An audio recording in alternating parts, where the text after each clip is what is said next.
Hoy se ha celebrado la presentación del Tour de Francia del año que viene y uno de los titulares que os traigo es que el Tour de 2025 abraza la alta montaña. Vuelven colosos como el Mont Ventoux o el Col de la Loze y además se celebrará una cronoescalada en un puerto mítico como el Pays-de-Sur. El cómputo general del próximo Tour de Francia, de las 21 etapas, queda repartido de la siguiente manera. Veremos 7 etapas llanas, 6 etapas de media montaña, también 6 etapas de alta montaña y 2 contrarreloj, de las cuales, como os comentaba, una será una cronoescalada. Por lo tanto, vamos a desmenuzar en el vídeo de hoy las 21 etapas del Tour de Francia de 2025 que hoy se ha revelado el recorrido. Vamos allá, chavales, yo soy Marc Figueras y esto es El Sello Ciclista.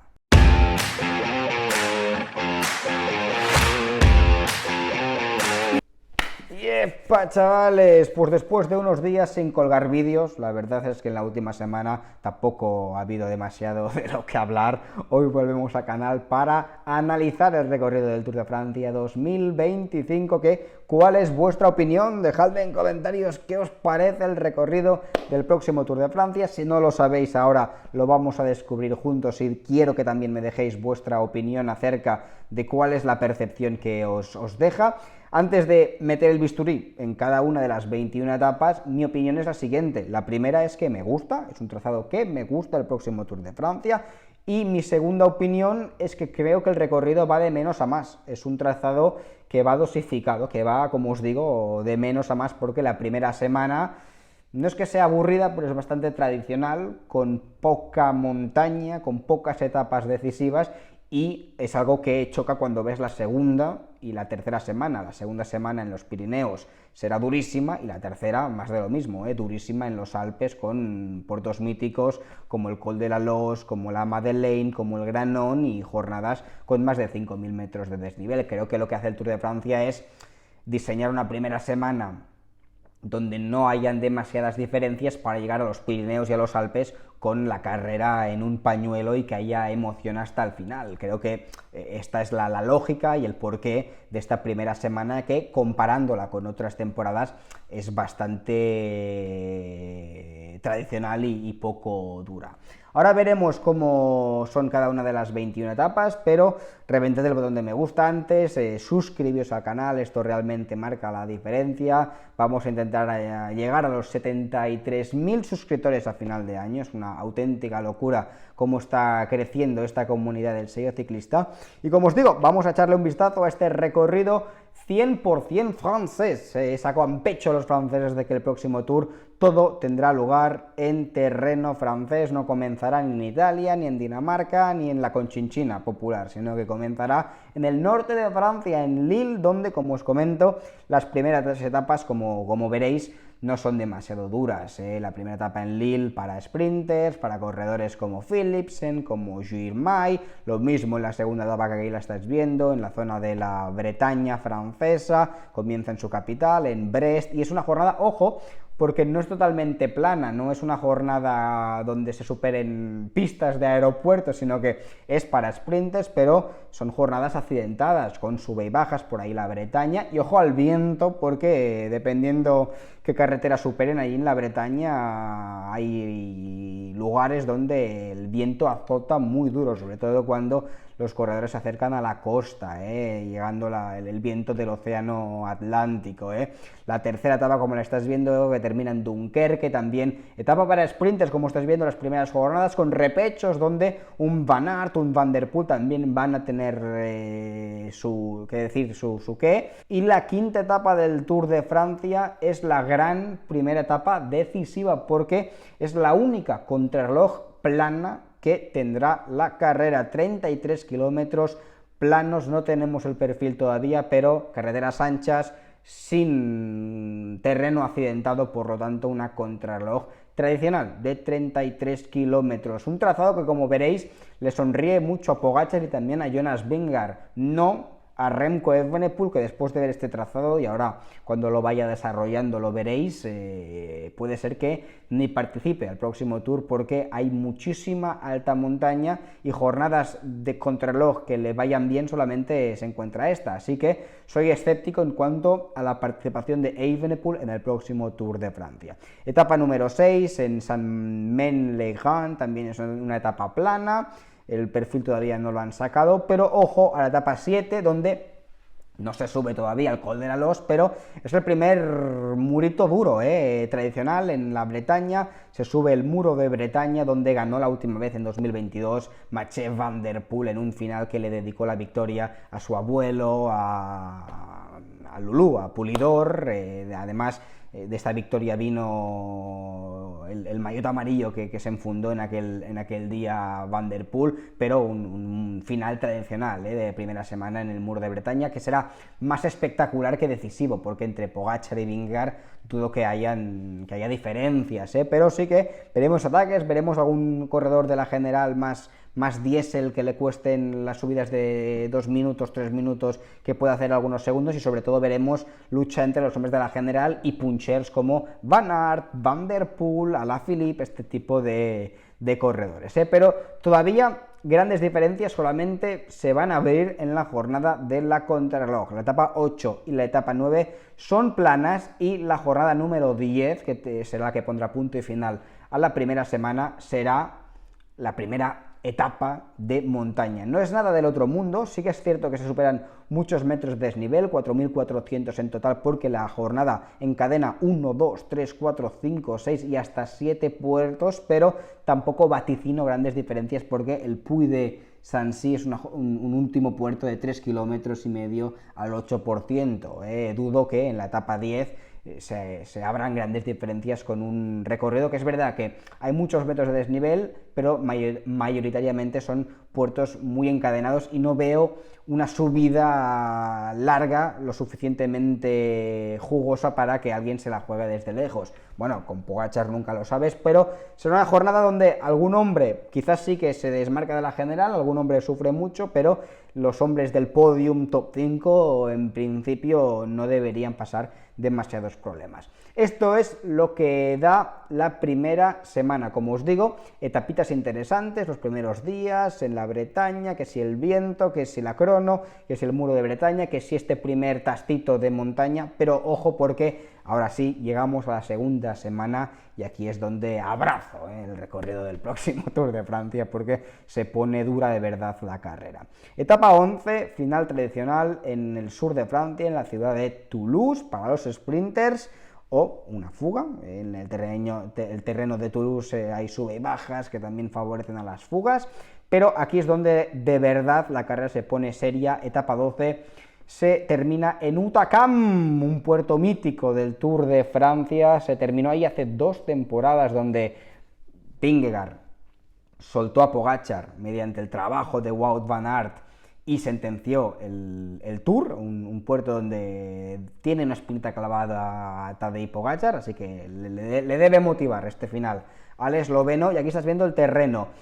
Con el recorrido pirenaico que hay en la zona de Hautacam, se podría haber diseñado una etapa más dura. Se superan el Col du Soulan, que tampoco es demasiado duro, y otro puerto de primera categoría, antes de ascender a Hautacam en una jornada de 3.850 metros de desnivel. El puerto de Hautacam es duro, 13,6 kilómetros al 7,8%. Es un fuera de categoría del Tour de Francia, donde grandes campeones siempre han vencido en este puerto francés, pero no es una etapa donde vaya a haber movimientos antes de la última ascensión. Es una jornada pensada en que los ataques se lancen en el último puerto, pero el primer gran puerto del próximo Tour de Francia llega en esta etapa 12 de la carrera, donde en Hautacam sí que puede pasar de todo. Es un puerto lo suficientemente duro, como ya pasa en 2022, para soltar a Pogačar, o que sea al revés, esta vez Pogačar suelte a Vingegaard, o lo que vaya a suceder, pero un puerto donde cualquier corredor puede ceder. Indurain, por ejemplo, perdió el Tour de Francia, no sé qué año fue, en el 96, contra Ries, diría, en Hautacam. O sea que es un puerto de los grandes, de los míticos del Tour de Francia. Ojo a la etapa 13, que es esta cronoescalada que os comentaba, segunda etapa pirenaica realmente exigente. Se sube Peyreguts por el lado de Ludenville, que es el que se superó también en 2022, donde ganó Pogačar en un mano a mano con Vingegaard. Se sube hasta la pista de aterrizaje de avionetas de la estación de esquí del Peyreguts, y como veis será espectacular esta cronoescalada. El duelo Vingegaard-Pogačar en una cronoescalada va a ser la prueba de la verdad, a ver quién sube mejor de los dos, cada uno a su bola. En la crono veremos cómo va la general en este momento de la carrera. Seguramente no habrán grandes diferencias en la general hasta esta etapa 13, porque de momento tan solo una crono y la etapa del día anterior de Hautacam serán las únicas jornadas donde creo que se pueden abrir diferencias entre dos corredores tan potentes como Vingegaard y Pogačar. Pero ojo al puerto del Peyresur por esta vertiente del Undenville, que los últimos 6-7 kilómetros, como veis, sostenidos, al 7, 8, 9%, rojos, negros, y la parte final, el último kilómetro, es terrible. El último kilómetro, si llegas vacío, te puede caer muchísimo tiempo con rampas mantenidas al 16%. Pues, después de mucho tiempo, vuelve una cronoescalada en el Tour de Francia, algo más típico del Giro de Italia, pero atención, porque el tríptico de montaña que se han inventado en los Pirineos es durísimo. Hautacam, cronoescalada en Peyresur y atención a la etapa 14 que termina en Superbañeres. Será la segunda etapa reina del próximo Tour de Francia y, por supuesto, la etapa reina de la segunda semana pirenaica. Lo estáis viendo, la etapa sale de la localidad de Pau y termina en Superbañeres, un puerto que hacía 35 años que el Tour no visitaba y donde se han escrito grandes gestas en el Tour de Francia, como por ejemplo aquella victoria de Greg LeMond ante su compañero Bernard Hinault, cuando había mal ambiente dentro del equipo Leclerc. Bueno, aquí estás viendo el recorrido. Es que no solamente se sube Superbañeres, sino que el puerto ya en sí es durísimo. Lo subí hace un año y pillé una pájara subiendo el puerto, que es la típica estación de esquí, pero es largo, tiene 13 kilómetros, pensaba que era más, me pillé una pájara, quizás por eso me daba la sensación que era más largo, pero tiene 12 kilómetros y medio al 7,5%, la típica carretera ancha de los Pirineos para llegar a la estación de esquí de Superbañeres. Pero como os digo, lo duro no solamente es el puerto final, que se pueden abrir diferencias, sino es el encadenamiento previo. Se sube el Tourmalet, se baja Tourmalet, se sube el Col d'Aspen, se baja Aspen, se sube el Peyresur, el puerto del día anterior por la vertiente opuesta, se baja y se sube la estación de esquí de Superbañeres. Perdón, superarán los corredores el mismo puerto que en el día anterior habrán utilizado para la cronoescalada. Llegarán arriba, bajarán y entonces sí que tendrá lugar la cronoescalada, la subida final a Superbañeres, casi 5.000 metros de desnivel. Es una etapa durísima donde se puede atacar en Peyresur o se puede atacar en Aspen. Ojo, porque dependiendo las ambiciones y las sensaciones de cada corredor, es una etapa que lo bueno que tienen los Pirineos, a diferencia de los Alpes, es que subes y bajas, no hay transiciones prácticamente entre puertos, y esto anima a que los corredores sean más ofensivos, porque no hay plano entre puertos donde un equipo bien organizado te pueda comer el terreno por detrás.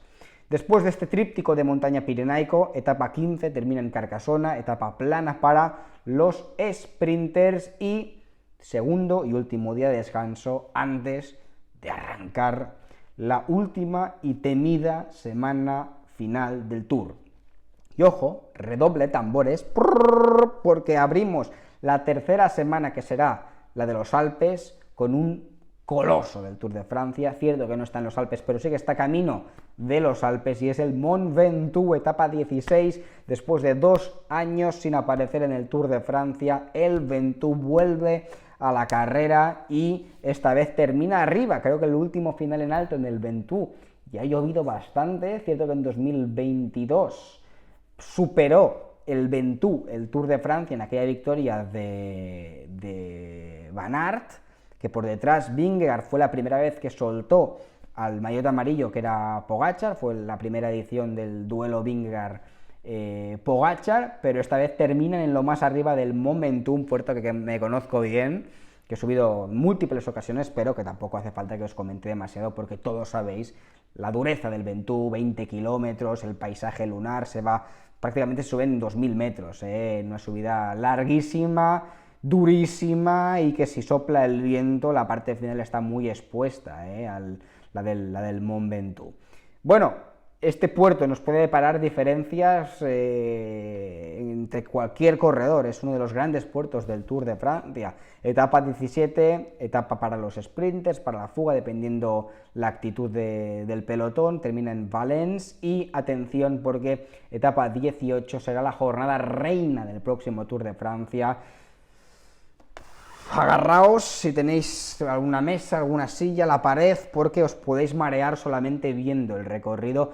3 puertos solamente, pero 3 de los puertos más duros de los Alpes. Se asciende el Col du Granon, uno de los grandes del Tour, una de las gigantes, de las bestias del Tour de Francia, para bajar se encadena con Col de la Madeleine, otro de los gigantes del Tour, se desciende la Madeleine y atención porque se sube, parece el Granon y la Madeleine, que son 2 puertarracos de 20 kilómetros, parecen pequeños al lado de lo que es el invento de los últimos años, seguramente el puerto más duro del Tour de Francia, que es Courchevel, Col de la Loze, donde hace 2 temporadas, no, en el Tour, perdón, del 23, en el Tour del año pasado, perdonad, explotó Tadej Pogačar y sentenció Jonas Vingegaard el Tour de Francia, un puerto que he sufrido también en mis carnes. La primera parte del puerto a la estación de esquí de Méribel está bien, pero luego se sube esa carretera revirada donde, por ejemplo, Superman López ganó en 2020, donde en 2023 pues, Pogačar sufrió la famosa pájara de I'm gone, I'm dead, estoy muerto, ya no puedo más, Adam lucha por el podium, y los directores le decían Adam fight for the podium, Adam lucha para el podium, olvídate de Tadej. Mark, refiriéndose a Soler, always with Tadej, le decían, siempre junto a Tadej, vigila y cuida de Tadej. 5.500 metros de desnivel, o sea, una etapa durísima, pero es que aquí no termina la dureza, se encadena con esta etapa de la Planche, 4.600 metros de desnivel, o sea, cuando llevas 18 etapas del Tour de Francia y te meten una jornada de 5.500 metros de desnivel, la etapa más dura que recuerdo en la historia reciente del Tour de Francia, terminas ya flaqueando la etapa, pero es que si además el día siguiente te meten una jornada de 19, de casi también 5.000 metros, es que terminas ya, no sé ni cómo comienzas la etapa, pues jornada durísima por la zona de Alpe d'Huez, cerca de por ahí, y una subida final, la Planche, que son prácticamente 20 kilómetros al 7%, pero además se encadenan puertos previos, o sea, estas 2 etapas, si Vingegaard está al 100%, ojo, porque son ideales para él, veremos, porque el recorrido, sí que Tadej, al nivel que está este año, con este tipo de jornadas, arrasa y todavía le mete más diferencia al Vingegaard de esta temporada, pero si ambos llegan a su mejor versión los dos, este recorrido es perfecto para Vingegaard, porque puertos largos, a mucha altura, jornadas fondistas, esto es ideal para Jonas Vingegaard. También cuando Pogačar está al 100% también es ideal para él, pero a Pogačar le va todo, mientras a Vingegaard lo que mejor le va es este tipo de trazado, o sea que, no estoy diciendo que Vingegaard vaya a ganar el próximo Tour de Francia, pero que es el mejor Tour, digámoslo así, es el mejor Tour para Jonas Vingegaard. Y después etapa 20, etapa de media montaña, o sea que la etapa 19 de la Planche es la última gran etapa de montaña para que los hombres de la general se abran diferencias, y si la carrera llega en un pañuelo de 1 minuto a la etapa 20, se pueden inventar algo, pero en principio quien salga líder de la Planche en la etapa 19 ganará el próximo Tour de Francia, que como siempre terminará en París este año, regresa a París en los Campos Elíseos. Esto es lo que va a dar de sí el próximo Tour del 2025, que hoy se ha presentado. Dejadme en comentarios qué os parece y nos vemos, por supuesto, en los próximos vídeos. Chao, ragazzi. 55 seconds is countdown. He has lost the Tour de France by 8 seconds. Can you believe that?